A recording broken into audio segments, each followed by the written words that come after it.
కీర్తనలు 46 మొదటి 5 చరణాలు కలిసి. దేవుడు మనకు ఆశ్రయమును దుర్గమునైనాడు, ఆపత్కాలములు ఆయన నమ్ముకొనదగిన సహాయకుడు. కావున భూమి మార్పు నొందినను, నడి సముద్రములలో పర్వతములు మునిగినను, వాటి జలములు ఘోషించుచు నురుగు కట్టినను, ఆ పొంగులకు పర్వతములు కదిలినను మనము భయపడము. ఒక నది కలదు, దాని కాలువలు దేవుని పట్టణమును సర్వోన్నతుని మందిరపు పరిశుద్ధ స్థలమును సంతోషపరుచున్నది. దేవుడు ఆ పట్టణంలో ఉన్నాడు, దానికి చలనము లేదు. అరుణోదయమున దేవుడు దానికి సహాయము చేయించున్నాడు. ఆమేన్. ప్రభునందు ప్రియులారా, ఈ ప్రత్యేక సందర్భానికి చేరవచ్చిన మీ అందరికీ కూడా మా హృదయపూర్వకమైన శుభవందనాలు మీ అందరికీ తెలియపరుస్తున్నాను. మీతో కలిసి దేవుని వాక్యాన్ని ధ్యానించడానికి ఈ విధంగా సంఘపక్షంగా, అలాగే సంఘంలో కూడి, అలాగే టీవీ మాధ్యమం ద్వారా కూడా మీతో మాట్లాడడానికి ప్రభు కొద్ది నెలలుగా అనుగ్రహిస్తున్న ఈ సహవాసాన్ని బట్టి నేను ప్రభువును స్తుతిస్తున్నాను. దావీదు కీర్తనకారుని యొక్క గానములన్నింటిలో కూడా ఒక మనోహర గానాన్ని మనం ఈరోజు పాడుతున్నాం.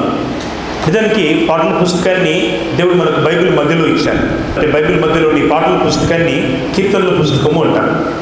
బైబిల్లో ఈ కీర్తనల పుస్తకానికి ఉన్న ప్రాధాన్యత ఎన్నలేనిది. దేవుడు ఒక భక్తుడిని ప్రేరేపించి ఈ పాటలు రాయించినాడు.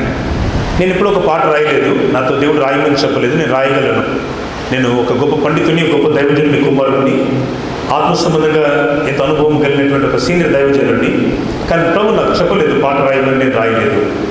దేవుడు రాయమని చెప్తే నేను ఒక పుస్తకం అంతా రాయగలను, కానీ ప్రభు నాకు ఆ పని చెప్పలేదు. ఏం చెప్పాడో ఆ పని నేను చేయడానికి నేను నేర్చుకున్నాను. సరిగ్గా ఈ మాసానికి 14వ తారీఖు నేను సేవకు వచ్చి 25 సంవత్సరాలు పూర్తవుతున్నాయి. దేవుని సేవకు వచ్చిన ఈ 25 సంవత్సరాల్లో 25 సంవత్సరాలు పూర్తి చేసుకొని 26వ సంవత్సరంలోనికి నేను అడుగుతున్నాను. ఈరోజు నేను ఈ ఉదయం నుంచి తెల్లవారుజామున నుంచి ప్రభువును స్తుతించేది ఏమిటంటే, ప్రభువా నీవు చెప్పినది నేను చేయడం నేర్చుకున్నాను. ఇక ముందు సమయంలో కూడా నీ కొరకు చేయుట నాకు నేర్పించు. నేను నీ కొరకు చేయుట నా భాగ్యం. ప్రభు ఏం చెప్తాడో అది చేయడం మనకు దీవెన. దేవుడు చెప్పిందని చేస్తే కుటుంబం బాగుంటుంది, సంఘం బాగుంటుంది, వ్యవస్థలు బాగుంటాయి, కుటుంబాల్లో దేవుని క్రమం ఉంటుంది, సంఘములో దేవుని క్రమం ఉంటుంది.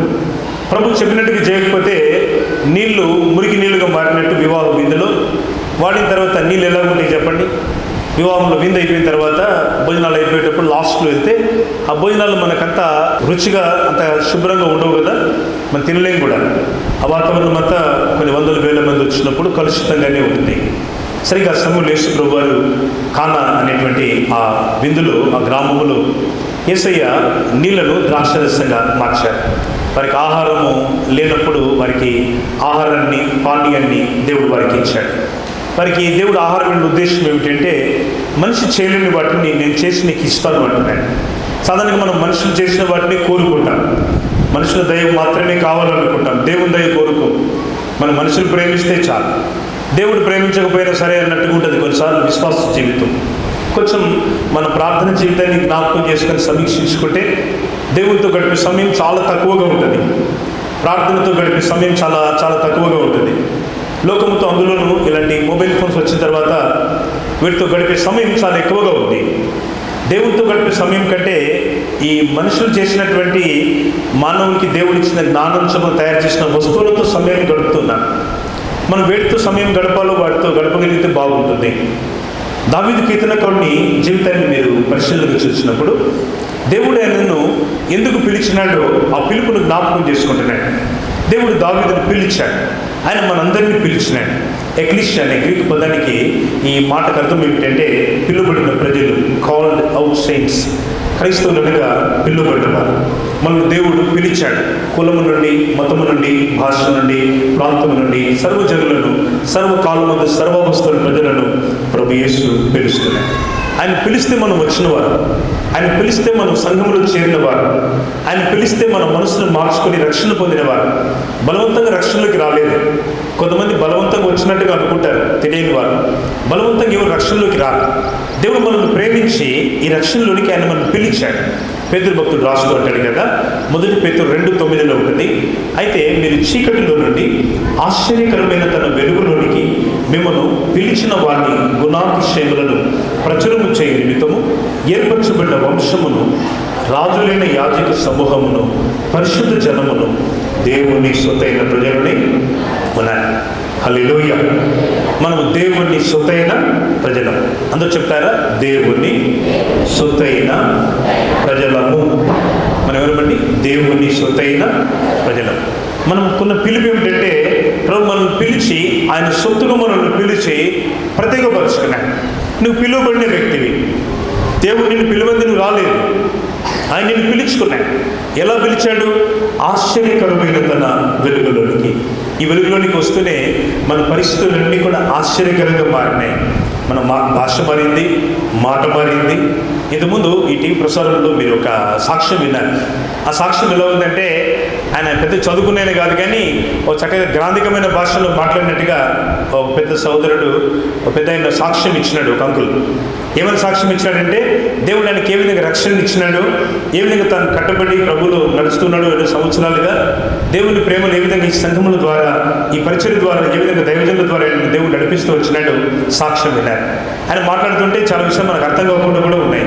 ఆయన చాలా స్పష్టంగా, కొంచెం చాలా మామూలు వాడుక భాష కంటే మంచి పదాలు వాడుతూ మాట్లాడినాడు. ఎలా వచ్చిందంతా అంటే, యేసుక్రీస్తు వల్ల మనకు కలిగినటువంటి సౌకర్యం, సాక్ష్యం, ఆయన వల్ల మనకు కలిగినటువంటి వెలుగు. ఈ వెలుగులోనికి ప్రభు మనం పిలిచినాడు.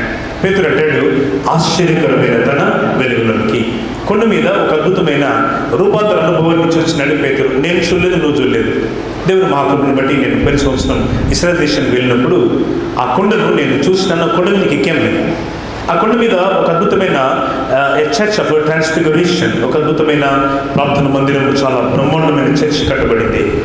అక్కడ దేవుడు కట్టించుకున్నాడు. ఆయన కట్టించుకుంటాడు. దేవుడు తన ప్రజలకు మందిరాన్ని ఇచ్చి కట్టించుకుంటాడు. దాంట్లో మనం వాడబడడం మంచిది. దేవుని కొరకు మందిరాలు కట్టే బాధ్యత దేవుడి మినిస్ట్రీలో మనకి ఇచ్చారు. దేవుని మహాకృపను బట్టి ఆ స్థలాల్లో దేవుడు తన పరిచర్య కార్యక్రమాలను జరిగిస్తూ మందిరాలు కడుతున్నాడు. ఈ నెల 29వ తారీఖు వచ్చే వారమే, పై వారమే మన నిజామాబాద్ నగరంలో దేవుడు మనకు ఒక మంచి మందిరాన్ని ఇచ్చారు. అది చాలా అద్భుతమైనటువంటి సౌకర్యవంతమైన మందిరాన్ని దేవుడు ఇచ్చినారు. ఈ విధంగా మందిరాలు కట్టే పని, దేవుని కొరకు స్థలాలు సేకరించే పని, ప్రభు అక్కడ ఆలస్యమైతే ఆయన రాకడ పర్యంతం మనం పనిచేసే పని దేవుడు మనకిచ్చాడు. మనకే కాదు, ఈ మిషన్లో పనిచేస్తున్న ప్రపంచ క్రైస్తవులందరికీ దేవుడి పిలుపునిచ్చినాడు. నువ్వు పిలుపులో ఉండడం భాగ్యం, నువ్వు ఉపయోగపడడం భాగ్యం, నువ్వు పని చేయడం భాగ్యం. ఈరోజులో మనం ఈ పనిని, దేవుని పనిని నిర్లక్ష్యం వహించకూడదండి. దేవుని పనిలో మనం నిర్లక్ష్యం ఉండకూడదు.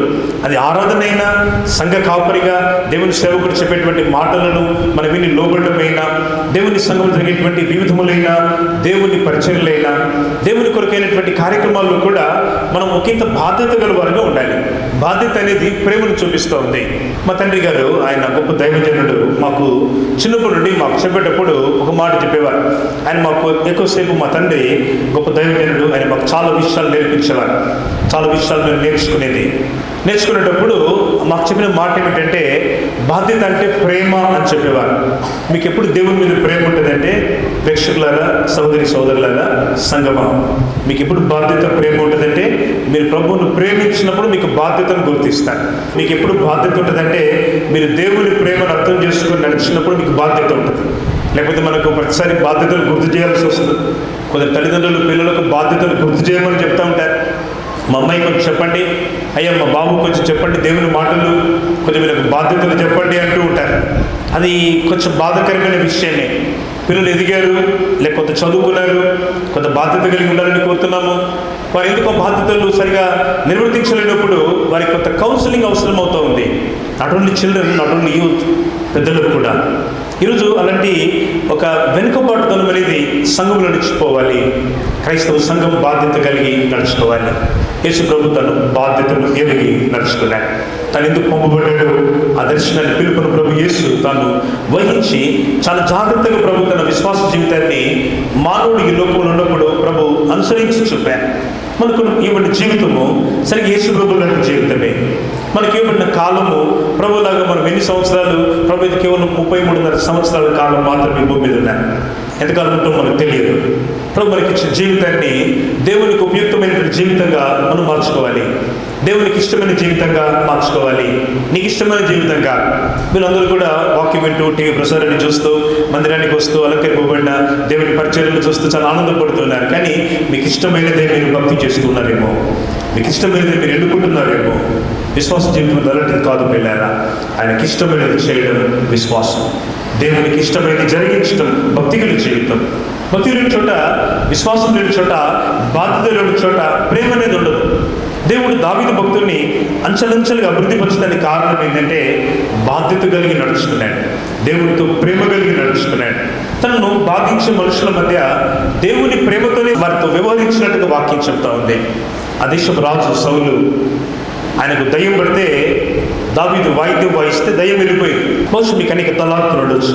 మీరు చక్కగా పాడగలరేమో, మీరు చక్కగా వాయిద్యం వాయించగలరేమో, మీరు చక్కగా వాక్యం చెప్పగలరేమో, మీరు చక్కగా వాక్యం చదవగలరేమో, మీరు చక్కగా దేవుని పరిచయలు వాడబడగలరేమో. మీరు ఆ వరాలను, తలాంతులను వాడుతున్నారా? మీ వరాలు ఒకరు దాచిపెట్టుంటే వాటితో ప్రయోజనం లేదు. ఆ వరాలను ఉపయోగించారు. ఈరోజు వరాలు అనగానే, ప్రార్థన అనగానే ఏదో ఊగిపోవడము, ఏదో అటు తిరగడము, ఏదో ప్రాంతాలు తిరిగి రావడం, ఇది వరం అనుకుంటున్నారు. కాదు పిల్లల, దేవుడికి ఒక వరం ఇచ్చినాడు. ఆ వరము ప్రభువైన యేసుక్రీస్తు. పౌలంటాడు, చెప్పశక్యము కానీ ఆయన వరముల గురించి దేవుడికి స్తోత్రం. దేవుడి నాకు వరంగా ఉన్నాడు అంటాడు, ఆయన నాకు వరము అంటాడు. ఈ రోజున వరాలునే చెప్పుకోవడానికి, గొప్ప చేసుకోవడానికి ఏమీ లేదు. వరాలు దేవునివి. దేవుని వరములను ఆయన కొరకు వాడడమే క్రైస్తవ సంఘం యొక్క లక్షణం. దేవుడిచ్చిన వరాలను మనం వాడకుండా దాచిపెడుతుంటే వాటితో దేవునికి మహిమ రాదు. మనం దేవుని కొరకు మన వరాలను, తలాంతులను ఉపయోగించాలి. దేవుని కొరకు ఇచ్చిన వాటిని ఆయన కొరకు ఉపయోగించిన దావీదు జీవితం నుంచి మనం నేర్చుకుంటున్నాం. దావీదుని దేవుడు అంచెలంచెలుగా ఒక మంచి కళాకారుడిగా, ఒక మంచి పాట పాడేవాడిగా దేవుడు దీవించినాడు. ఆయన కొన్ని తలాంతి ఏంటంటే పాట పాడుతూ ఉంటాడు. కొందరు అనుకుంటూ ఉంటారు పాటలు పాడడం అంటే తక్కువ పని అని. పాటలు పాడుతూ ఉంటే కొందరు రారు. ఏదైనా సంఘంలో క్వైర్ కానీ, ఒక ప్రత్యేకమైన శిక్షణ కలిగినటువంటి ఒక ప్రత్యేకమైన పని కొరకు కానీ కొంతమంది ముందుకు రారు. నేను ఒక దేశానికి పరిచర్యకు వెళ్ళాను, భారతదేశం అవుతుందా. ఆ దేశానికి వెళ్ళినప్పుడు అక్కడ పరిచర్య చేయడానికి వెళ్తే ఆ సంఘంలో, ఆ స్థలంలో దాదాపు కొన్ని 10ల సంఖ్యలో ప్రజలు నిలబడి పాటలు పాడడానికి నేను వాక్యం అందించి ముందు నిలబడ్డాను. వారిని చూసినప్పుడు నేను చాలా ఆత్మను సంతోషించినాను. వారిచ్చిన విలువైన ఆతిథ్యం కంటే, వారిచ్చిన విలువైన గౌరవం కంటే ఆరాధన నన్ను ఎంతగానో ఆకర్షించింది. వాక్యం ఇచ్చినగా ప్రభుత్వం మీ సాహసం ఎలా ఉన్నది? మీ ప్రభుకి ఎలా అందుబాటులో ఉన్నారు? నీ కుటుంబం దేవుని మందిరానికి వస్తుందా? నీ భర్త రక్షణ పొందిన వ్యక్తి దేవుని ఆలయానికి రాగలుగుతున్నాడా? నీ భార్య మందిరానికి వస్తుందా? నీ పిల్లలు దేవుని మందిరానికి వస్తున్నారా? దేవుని ఇంట్లో మీరు ఒక బాధ్యత కలిగిన వ్యక్తులుగా, విశ్వాసం ఉన్నారా? దావీదు జీవితాన్ని చూసినప్పుడు ఒక అమూల్యమైన సాక్ష్యాన్ని దావీదు చెప్పగలుగుతున్నాడు. దేవునితో నడుచుట ఆయన తన అనుభవాన్ని చాలా జాగ్రత్తగా కాపాడుకుంటూ ప్రభుతో నడుస్తున్నాడు. అందుకే దేవుని వాక్యం అంటూ ఉంది, దావీదు జీవితంలోని పాటలు వింటుంటే, ఆ పాటలు పాడుతుంటే, ఈ ప్రారంభంలో మనం ఒక చక్కని పాట పాడుకున్నాం. యెహోవా నా బలమా, యథార్థమైనది నీ మార్గమని. దేవుని మాటలను తనకు బలముగా ఆయన ఎంచుకున్నాడు. దేవా నీవే నాకు బలము అన్నాడు. చెప్తారా? యెహోవా నా బలమా, నేను నిన్ను ప్రేమించుచున్నాను. దేవుణ్ణి, యేసయ్యను తనకు బలముగా దావీదు ఎన్నుకున్నాడు. నీవే నా బలము అంటున్నాడు. ఎవ్రీ మార్నింగ్, 10 ఉదయము, 10 మధ్యాహ్నం, 10 సాయంకాలం మీ ప్రార్థనలు చెప్పండి, ప్రభువా యేసు నీవే నాకు బలం, నీవే నాకు బలము ఇలా, నీవు తప్ప నాకు వేరొక బలము లేదు, నీవే నాకు బలం. లోకంలో చాలా విషయాలు బలాన్ని ఇచ్చేవి కొందరికి ఉన్నాయి. దావీదు జీవితంలో యేసే, యెహోవా దేవుడే తనకు బలం. రాస్తూ అంటాడు ఈ మాట 46వ సంకీర్తన చెప్తూ, దేవుడు మనకు ఆశ్రయమును దుర్గమునై ఉన్నాడు, ఆపత్ కాలములో ఆయన నమ్ముకొనదగిన సహాయకుడు. అందరు చెప్తారా? సహాయకుడు. దావీదు అంటున్నాడు, దేవుడే నాకు గొప్ప సహాయము అంటున్నాడు. మనం మనుషుల సహాయాన్ని బాగా నమ్ముతాం. మనుషులు ఎవరు సహాయం చేస్తారని బాగా ఎదురు చూస్తూ ఉంటాం. మనుషుల సహాయం నమ్ముకోవద్దండి, దేవుని సహాయం నమ్ముకోవాలి. నీ కుటుంబ విషయంలోనైనా, నీ ఆరోగ్య పరిస్థితుల్లోనైనా, నీ భవిష్యత్తు విషయంలోనైనా నువ్వు మనుషులను నమ్ముకోవద్దు. నువ్వు దేవుని మీద విశ్వాసం ఉంచినా, నీ విశ్వాసం నీ ప్రభు మీదనే ఉంచాలి. నీ నమ్మిక నీ ప్రభువులోనూ చూపాలి. నువ్వు దేవుని మీద నమ్మిక ఉంచినప్పుడు నీకున్నటువంటి అస్తవ్యస్తమైన పరిస్థితులలో దావీదు అంటాడు, దేవుడు మనకు ఆశ్రయమును దుర్గమునై ఉన్నాయి. ఆపద కాలములో ఆయన నమ్ముకొనదగిన గొప్ప సహాయకుడు. ఒక ఆపదకాలం కూడా ఉంటుంది, కష్టకాలం కూడా ఉంటుంది. జీవితం అంటే వడ్డించిన విస్తరి కాదు కదా. కొన్నిసార్లు కొన్ని ఇబ్బందులు, శ్రమలు, కన్నీళ్లు, శోధనలు కేవలం విశ్వాస జీవితంలోనే కాదు, మానవ జీవితంలో ఇది ఒక అంతర్భాగం. సేవా జీవితంలో మాకు కూడా ఎన్నో అనుభవాలు ఉన్నాయి, మేము కూడా ఎన్నో పరిస్థితులను దాటుతూ వచ్చినాం. ఈ శ్రమలలో, ఆటంకాలలో మనం చూడవలసిన ఈ గ్రేట్ హెల్ప్ ఇన్ నీడ్, గొప్ప సహాయం ఎవరంటే మన దేవుడు. ఆయన మనకు ఆశ్రయము దుర్గమునై ఉన్నాడు. ఆపత్కాలంలో ఆయన నమ్ముకొనదగిన గొప్ప సహాయకుడు. ఈ సహాయకుడిని నువ్వు కలిగి ఉండడం నీకు భాగ్యం. ఈ సహాయకుడిన మహిమగల దేవుణ్ణి నువ్వు కలిగి ఉండడం నీకు ధన్యత. నువ్వు రక్షకుడిని ఈ ధన్యతను అందరితో పంచుకోవాలి. ఈ ప్రేమను అందరితో నువ్వు మాట్లాడుతూ ఉండాలి. నీ ఇంట్లో నువ్వు స్వార్థ చెప్పాలి, నీ బంధువుల మధ్య ఈ రక్షకుని గురించి చెప్పాలి, ఈ ప్రేమ గల దేవుని గురించి నీ ఇంట్లో మంచి క్యాలెండర్, మంచి వాక్యం రాయించాలి. మన మందిరాల్లో ఎలాంటి విగ్రహాలు మనం పెట్టుకోం. ప్రొటెస్టెంట్ విశ్వాసంలో మనం ఇలాంటి వాక్యాలే పెడుతూ ఉంటాం మన మందిరాల్లో. ఎందుకంటే ఈ వాక్యం ప్రభు అన్నాడు, ఆది యందు వాక్యం ఉండేను, వాక్యము దేవుని యొద్ద ఉండేను, వాక్యమే దేవుడై. యోహాను సువార్త 1:1, యోహాను సువార్త 1:12. ఆ వాక్యము శరీరధారి కృపా సత్య సంపూర్ణుడిగా మన మధ్య నివసించాడు. ఆ వాక్యమే శరీరాన్ని ధరించింది, యేసుగా మన మధ్య నివాసము చేసింది. ఇంకా మాట చదివితే ఆ వాక్యం శరీరధారి 1:12-14. ఆ వాక్యం శరీరధారి కృపా సత్య సంపూర్ణుడిగా మన మధ్య నివసించను. తండ్రి వలన కలిగిన అద్వితీయ కుమారుని మహిమ వలె మనం ఆయన మహిమను కనుగొట్టింది. హల్లెలూయా, గట్టిగా స్తోత్రం చెప్దామా? హల్లెలూయా. ఈ రక్షకుని యొక్క మహిమ యేసు ఈ లోకానికి దిగి వచ్చింది. వాక్యము శరీరాన్ని ధరించిందట. శరీరధారి కృపాసక్తి సంపూర్ణుడిగా మన మధ్య నివసించాను. కృపగల దేవుడు ఆయన మన మధ్య నివసించడానికి లోకానికి వచ్చినాడు. ఈ నివాసం చేయడానికి వాక్యం శరీరాన్ని ధరించింది. అందుకే నీ ఇంట్లో వాక్యం ఉండాలి. మీ ఇంట్లో మంచి వాక్యం పెట్టుకోండి. చక్కగా వాక్యం అంటే ఏదో టీవీలో, రేడియోలో మీరు వాక్యం వింటున్నారు, చాలా సంతోషం. వినండి. ఈ వాక్యము టీవీలో ఉండడం వేరు, మీ ఇంట్లో దేవుని వాక్యం కనబడుతూ ఉండాలి. మీ హృదయంలో దేవుని వాక్యం ఉండాలి. మీ నోట దేవుని వాక్యం ఉండాలి. ప్రభు అంటున్నాడు, నీ నోట నా మాటలు ఉంచి ఉన్నాయి. దేవుడు నీకు ఇచ్చిన మాటలు నీ హృదయంలో ఉండాలి. నీ నోట దేవుని మాటలు ఉండాలి. దేవుని మాటలు ఉన్నప్పుడు ఇక లోకంలో ఉన్న మాటలు రావద్దు, లోకంలో ఉన్నటువంటి చెడు సంగతులు రావద్దు, లోకంలో చెడు అభ్యాసాలు నీ నోట రాకూడదు. ఇక్కడ దావీదు భక్తుడు తన అనుభవాలను చెప్తూ దేవుని కృపను, ప్రేమను, ఆయన నదీ ప్రవాహాన్ని గురించి మాట్లాడుతున్నాడు. ఒక నది గురించి చెప్పే ముందు 2వ వచనంలో అంటాడు, కావున భూమి మార్పు నొందినను నడి సముద్రములను పర్వతములు. ఇక్కడ రాయబడిన మాట భూమి మార్పు నొందినను. భూమి కూడా మార్పు చెందవచ్చు. భూకంపాలు వస్తున్నాయి, యుద్ధ వాతావరణం ఉంది ప్రస్తుతం మధ్యాసియాలో. ఉదయం నుంచి చాలా ప్రదేశాలు భయంతో ఉన్నాయి. మధ్యాసియా ప్రాంతంలో కలుగుతున్న పరిస్థితులు మనం వింటున్నాము. దేవుని వాక్యం చెప్పే మాట భూమి మార్పు నొందినను. భూమి మీదనే కాదు, భూమి కూడా మార్పు చెందవచ్చు. భూమి మీద పరిస్థితులు ప్రతికూలంగా ఉండవచ్చు. నడి సముద్రములలో పర్వతములు మునిగినను. పర్వతాలు చాలా ఎత్తుగా ఉన్నాయి. సముద్రము చాలా ఘోషిస్తూ పెద్ద స్వరముతో, పెద్ద శబ్దంతో సముద్రం అంతా కూడా ఉప్పొంగుతూ ఉండవచ్చు. సముద్రంలో ఈ పర్వతాలు మునిగిపోవచ్చు. 3వ వచనంలో అంటాడు, వాటి జలములు ఘోషించుచు నలుగు కట్టినను, ఆ పొంగునకు పర్వతములు కదిలను, మనము భయపడము. హల్లెలూయా. ఇక్కడ మనము భయపడము అనేది ద హైలైటెడ్ వర్డ్. దేవుడి లోకాన్ని ఒక మాట ద్వారా ఆ పర్వత శ్రేణిని కూడా దేవుడి సృష్టించాడు. ఆ పర్వతాలు అలాగే ఉన్నాయి. అవి ఒకవేళ కదిలే పరిస్థితి అనేది చాలా ప్రమాదకరమైంది. ఆ పర్వతాలను దేవుడు ఆ రకంగా నిర్మించినాడు. భక్తుడు అంటాడు, ఆ పర్వతములు ఆ నీటి పొంగులకు కదిలితే కూడా మనము భయపడం. క్రైస్తవ సంఘానికి దేవుడు ఇచ్చిన ఆధిక్యత ఏమిటంటే మనము దేనికి భయపడం. కొందరు ఉట్టిగానే భయపడుతున్నారు, ఏదో చిన్న చిన్న కారణాలకు భయపడుతున్నారు. ఎక్కడికి వచ్చింది భయము? సాతాను తీసుకొచ్చి నీకు అప్పగిస్తుంది భయాన్ని. వాడి పని ఏంటంటే నీకు భయం కలిగిస్తూ ఉంటాయి.